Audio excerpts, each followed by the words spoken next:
Rain pounded the cracked pavement outside the grim gates of a state prison in the northeast of the United States. Inside, 37 years earlier, Arlando Jones III had walked into his cell, a frightened 16-year-old. Now, he stepped through those same gates, a grown man, 54 years old, released under the Juvenile Restoration Act. Freedom didn't look like he'd imagined. It felt like a stranger lurking just below the surface of every reflection, every footstep, every door he passed. The first breath of outside air was sharp and brittle, not golden like in his dreams. Because while the cell bars were gone, the walls had simply moved. They were now invisible, but just as confining. His first memory walking out was the sun, so incredibly bright, and the place so full of unfamiliar noise. He later described it himself: "My absolute worst day out here, in free society, has been exponentially greater than my best days in prison."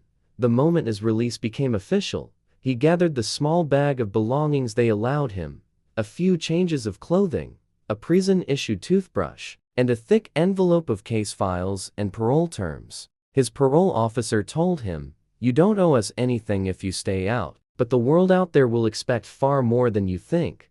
He was immediately thrown into a world of job applications, housing inspections, and constant background checks. On paper, he had served his debt to society, but in reality, he carried an invisible debt that the world insisted he keep paying. In prison, the schedule was set: wake up, count, meals, lights out. The structure was a cage, but it was predictable. Out here, the schedule was wide open, and for Arlando, unstructured meant vulnerable. The city streets taught him a fast and brutal lesson. People didn't wait, jobs didn't wait, housing didn't wait. One tiny misstep, and the clock could start all over again, sending him right back where he came from. He knocked on doors and filled out endless forms. Each one had the same question: "Have you been convicted of a felony?" He checked yes, over and over again. Employers saw the name, the years served, the stigma, and they hit the no button before even reading the rest. This isn't just Arlando's story. Research shows that over a 3-year period, nearly 68% of ex-offenders are rearrested. A large part of that is because the world outside sets traps that no one warns you about. His first apartment was a single room in a halfway house, tucked away near an old industrial quarter. He lay awake that first night, listening to the constant hum of machines, the blare of horns, and a dog that barked for what felt like hours. His mind kept replaying the sounds of prison: the clank of chains, distant shouts, the chemical smell of the cell block being cleaned. The world outside had its own soundtrack, and it was louder and far less forgiving. He tried to reconnect with his family, but decades had passed. His younger sibling now had grown children, a house, a life that no longer included waiting for weekly calls from a distant cell. When he sat at their dinner table, the conversation flowed around him like a foreign language. He was living in the present, but everyone else had been living in the future, a future he wasn't a part of. A huge gap had opened between them, and he fell right into it. Then, the past began to stir. A voice from his prison days reached out, not with malice, but with a warning. Someone in his old neighborhood, a small-time dealer from back in the day, hadn't forgotten him. They called it checking in. Old debts, he was learning, don't always vanish with your release date. In prison, you could hide in your cell. Outside, you can't hide from your name. Soon, Arlando started noticing shadows behind his parked car, a rusted sedan that didn't belong to anyone in the building. One evening, he found a note slipped under his wobbly doormat. It just said, "Don't forget where you came from." His chest squeezed tight. Fear, cold and familiar, pulsed through him. In prison, you survived by obeying the rules of the block. Outside, you had to invent your own rules on the fly, and he was failing. Meanwhile, his parole officer dropped by with the stark reminder: "You cannot associate with anyone who has a felony conviction." Simple words, but with life-altering consequences. Because when you leave prison after decades, who do you have left but the people you once knew? His old friends had drifted. The network that kept him alive inside now threatened to destroy him on the outside. Then came the day he found the unmarked envelope. It was delivered to the halfway house. No return address. Inside were a set of photos, one of his old cell block, one of his family's home, taken from a distance. The last photo was a silhouette of a person leaning by his own front door. The message was terrifyingly clear. Freedom is an illusion. Experts call this the post-release triad: housing, livelihood, and community. If any one of these pillars fails, the other two quickly collapse. Without stable housing, you're transient. Without work, you're abandoned. And without community, you're completely isolated. Arlando had temporary housing and strict parole requirements, but his community was missing. He didn't belong anywhere. By now, he was awake most nights, replaying every step, every decision. The cell block had trained him to sleep in short, 5-minute bursts, always alert. Outside, that adrenaline never faded. The note, the shadows, the photos, they all told him the same thing: your freedom is conditional, held at the world's mercy. He realized that the hardest part of leaving prison wasn't dealing with the world outside. It was dealing with the prison inside him, the beliefs and instincts that prison had drilled into his soul, which the world now expected him to unlearn overnight. After weeks of searching, he finally found a temp job moving pallets in a warehouse. It was physically exhausting and emotionally draining. His body remembered the rhythm of a prison workout. His mind remembered the constant need to scan his surroundings for threats. The job required a background check. The warehouse manager looked him dead in the eye and said, "We'll try you on a 30-day probation." Arlando knew exactly what that meant. He was disposable. After just 2 weeks, he was let go. The reason? He'd violated a minor policy by arriving 2 minutes late one morning. The joining bonus he'd been promised vanished. His hope, which was already fragile, fractured into a million pieces. That night, he returned to his room and sat on the edge of the hard mattress, staring at the ceiling at 3 in the morning. The rain started again, tapping against the window. He considered just walking away, taking an under-the-table cash offer someone had made him. "We'll forget the record," the guy had said. "Just do the move." It was a risk, a step back toward the life he thought he'd left behind. But every choice felt rigged against him. And then came the call that changed everything. His younger sister had been threatened. Someone had spray-painted a message on her car: "He still owes." The target wasn't Arlando directly, it was his sister. The threat to her made it all terrifyingly real. He had unwittingly dragged the past into her life. The warehouse job, his new routine, had made him predictable, trackable. He could feel the net closing in. At dawn the next day, he packed his small bag. He traced patterns of movement in his mind. One step forward, one glance behind. But before he left, he opened the file from his parole meeting. He found the transcript where they'd asked him, "What's your plan for the world beyond bars?" He'd given the standard answer: get a job, reconnect with family, start a new life. Now, he knew the truth. The world beyond bars isn't a new start, it's a battlefield you were never trained for. And in that file, there was one more thing: the name of someone he once trusted in prison.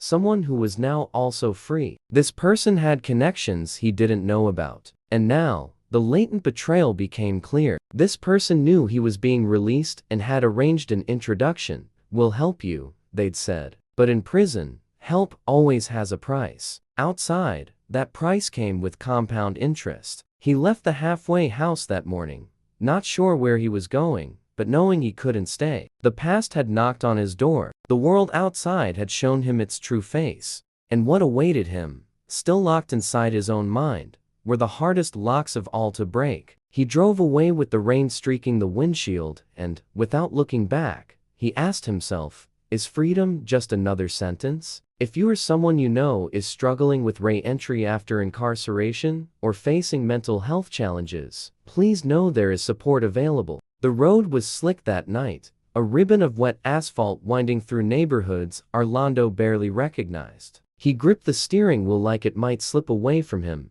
his eyes catching reflections of red and blue lights in every passing puddle. But no sirens followed. Not yet. In the rearview mirror, his life looked small: a halfway house room, a duffel bag, and 37 lost years stitched behind his eyes. Ahead, the city pulsed with an unfamiliar rhythm. He needed somewhere to hide, or maybe just somewhere to breathe. He parked under a bridge near an abandoned industrial lot, one of those forgotten corners of town where no one asked questions. It was here that he made the call he'd been dreading. "Deshawn," he said quietly into the burner phone. "They found me." The line crackled. Then came a low laugh. "Ain't nobody finding you, Trey. You walked into this." Arlando froze. Deshawn, once his closest ally on the inside, had helped him survive those years when survival meant choosing sides. But what he didn't realize was that Deshawn had already chosen his own. When Deshawn spoke again, his voice carried a sneer that made the air heavy. "You know the rules. You left debts inside. You walk free. You pay him out here. You thought freedom was free?" The line went dead. He threw the phone against the concrete, watched it split apart, and felt a cold rush through his chest. That was when the memory surfaced, the secret he had buried so deep, he almost believed it wasn't real. 15 years earlier, during a prison riot, Arlando had been forced to make a choice: stand with Deshawn's crew or protect a younger inmate marked for death. He'd chosen the kid, a teenager caught up on drug charges, and in doing so, he'd crossed Deshawn. The teen survived. Deshawn never forgot. And now, it seemed, Deshawn had followed him out. The next morning, Arlando walked into a re-entry support center in Washington, D.C., a place designed to help former inmates rebuild. Inside, the walls were covered with motivational posters. "Second chances start here. You are more than your past." But beneath those slogans, he saw men with eyes just like his, cautious, tired, and waiting for the next disappointment. He filled out the intake form, and a counselor named Maya Green greeted him. She was young, maybe in her late 20s, but there was something steady in her tone that cut through his walls. "Mr. Jones," she said softly, "I read about your case. You've been out for 2 months. How's it going?" He hesitated. "Depends on what part of the day you asked." Maya smiled faintly. "That's fair. You're not alone. Most of the men who come through here, they struggle with the silence more than the noise." She handed him a stack of forms: job leads, therapy appointments, housing assistance. "The world out here," she continued, "moves fast. But you don't have to catch up all at once." For the first time since leaving prison, he felt a sliver of calm, until he walked out and saw the black sedan again, idling near the corner. The same one from before. That night, his sister called again. Her voice trembled. "Trey, there were men outside the house. They didn't say anything. Just stood there. I called the police, but they left before anyone came." He told her to lock the doors, to stay away from the windows. When he hung up, his hands shook. He wasn't sure if it was fear, guilt, or both. He knew he had to confront this. Not the police, they'd see him as the problem, not the victim. He needed to face Deshawn directly. But first, he needed to know where the threat was coming from. He started digging, quietly. He talked to an old friend who worked at a corner store and asked about Deshawn. The man's eyes widened. "You don't want to know. That dude's got people everywhere. Halfway house managers, parole officers, even re-entry staff. He runs a pipeline using ex-cons as runners. You cross him, you disappear." Arlando's stomach sank. Was that why he got the warehouse job so fast? Was someone pulling strings to track him? He went back to Maya the next morning and told her everything. The threats, the car, Deshawn. Maya listened carefully. When he finished, she didn't speak for a while. Then she said, "You're not paranoid, Mr. Jones. We've had others mention the same name, but no one's been willing to talk to the police." Her expression changed. The warmth faded into something heavier. "If you go back to that world, even for a day, they'll use you. They'll put a package in your car, make you drive across town, and when it blows up, you'll be the one back inside." He clenched his fists. "Then what do I do? Just wait for them to show up?" She leaned in. "No, we document everything. We make noise. We let them know they're being watched too." But that same afternoon, the re-entry center was broken into. Files scattered, computers stolen, and Maya's office the only one targeted. Every record of Arlando's sessions, gone. When the police arrived, they called it a random burglary. Maya didn't believe that. Neither did Arlando. By the weekend, he was sleeping in his car again. The black sedan never showed that night. Maybe because it didn't have to. The message was already clear. Someone wanted him back inside, where he could be silenced, forgotten, controlled. He drove out toward the outskirts of the city, to an old gas station. There, parked at the far pump, was a man leaning against a hood, tall, scarred, unmistakable. "Deshawn." "Trey," he said, grinning. "You made it out. I told you I'd find you." Arlando kept his hands at his sides. "You don't need me. You got your own thing." Deshawn stepped closer. "No, I need you. You're a face they trust. You work, you check in, you're clean. You move our stuff. Nobody looks twice." Arlando shook his head. "I'm done with that life." Deshawn's grin vanished. "Ain't no done. You don't walk away from this. You owe." When Arlando turned to leave, Deshawn called out, "You think your counselor's safe, Maya? She's been asking questions." Arlando froze. "How do you think I knew where you were staying? She's one of mine now." The words hit harder than any punch he'd taken inside. He turned back, his heart pounding. "You're lying," Deshawn chuckled. "Check the files." "Oh wait, there ain't no files anymore."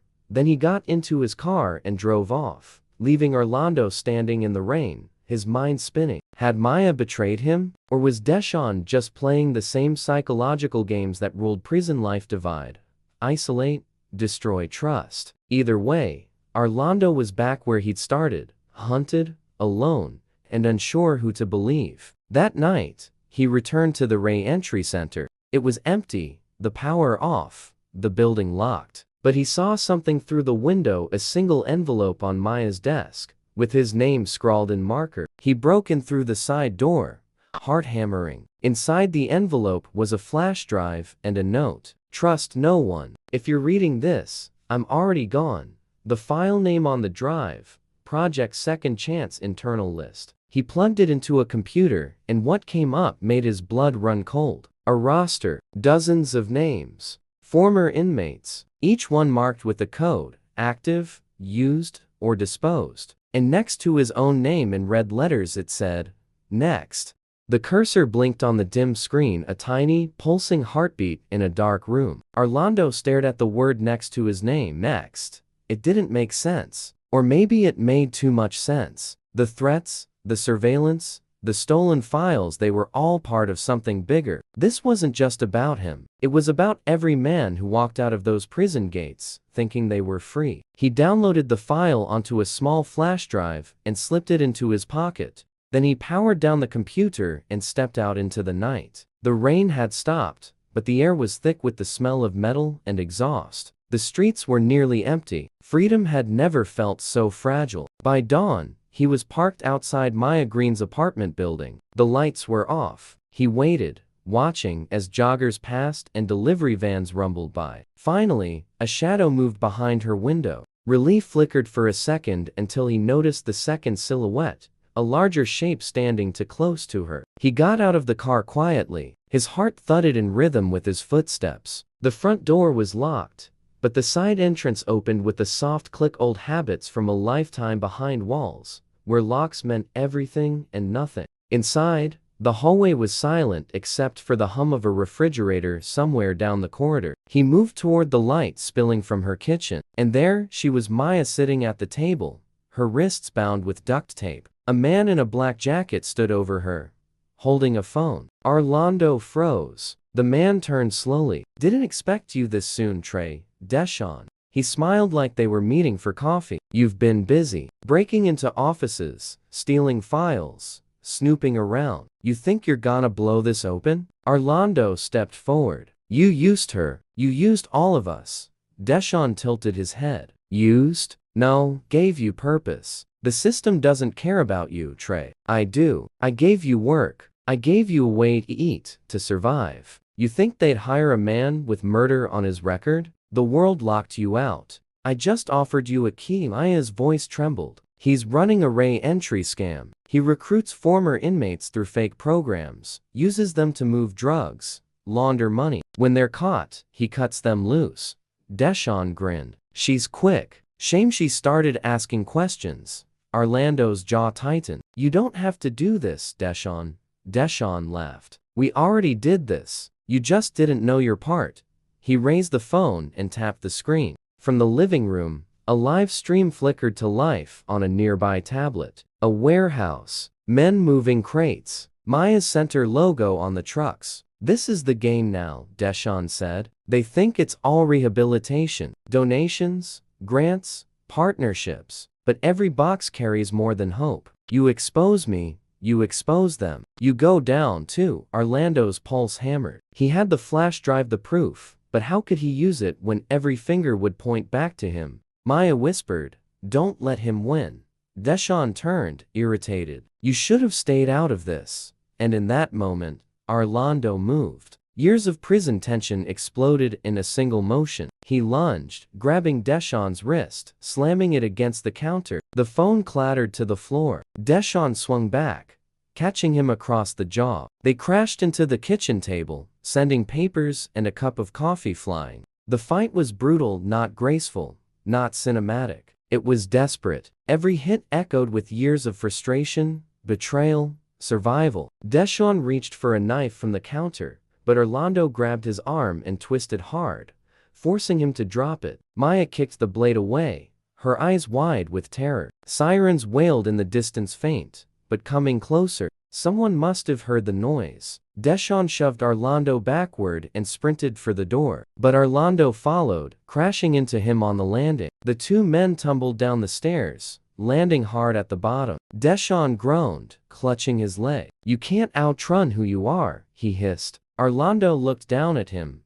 blood running from a cut near his temple. "No, but I can stop you from turning freedom into another cage." He pulled the flash drive from his pocket and held it up. "This ends tonight."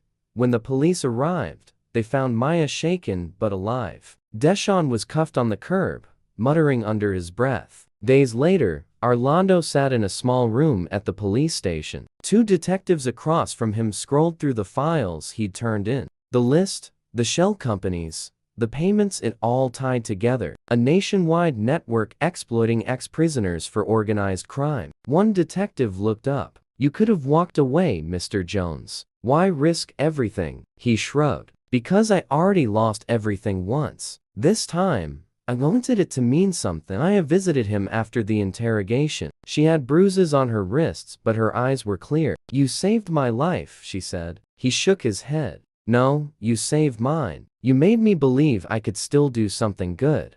She smiled softly. "You know what they'll do now, right? They'll call you a whistleblower, a hero, and some will still call you an ex-con. But you're free, Trey. Maybe for the first time." He looked down at his hands, scarred, weathered, trembling slightly. "Freedom's not clean," he said. "It's messy, it's heavy, but it's real." Weeks passed. Deshawn's operation unraveled. Arrests rippled across several states. The Project Second Chance files exposed corruption reaching deep into agencies that were supposed to help rehabilitate people, not exploit them. Arlando declined interviews, refused cameras. He took a job at a community center helping other returning citizens navigate life outside. Quietly, he became what he'd once needed most: someone who listened without judgment. Still, every night, he double-checked the locks. Old habits. And sometimes, when he walked home through the city, he swore he could still feel eyes on his back. One evening, he received an envelope with no return address. Inside was a single photo, a picture of him at the community center, smiling, surrounded by new clients. On the back, one word was written in black ink: respect. He didn't know who sent it. Maybe Maya, maybe someone else. But for the first time in decades, he didn't feel fear. He felt peace. He stepped outside into the fading light, the city buzzing around him. The world was still hard, still unforgiving, but this time, he wasn't running from it. He was part of it, because life after prison wasn't freedom from the past. It was learning to live with it and making sure it didn't define who you became next. He glanced once more at the horizon and whispered to himself, "No one warned me about the hardest part." But maybe that's the point. If you made it this far, you've seen the real cost of freedom. The world outside can be colder than the cell you left behind, but stories like this remind us that redemption is possible. If this hit you deep, subscribe, like, and share, because the next story will take you even further into the dark corners of justice and survival.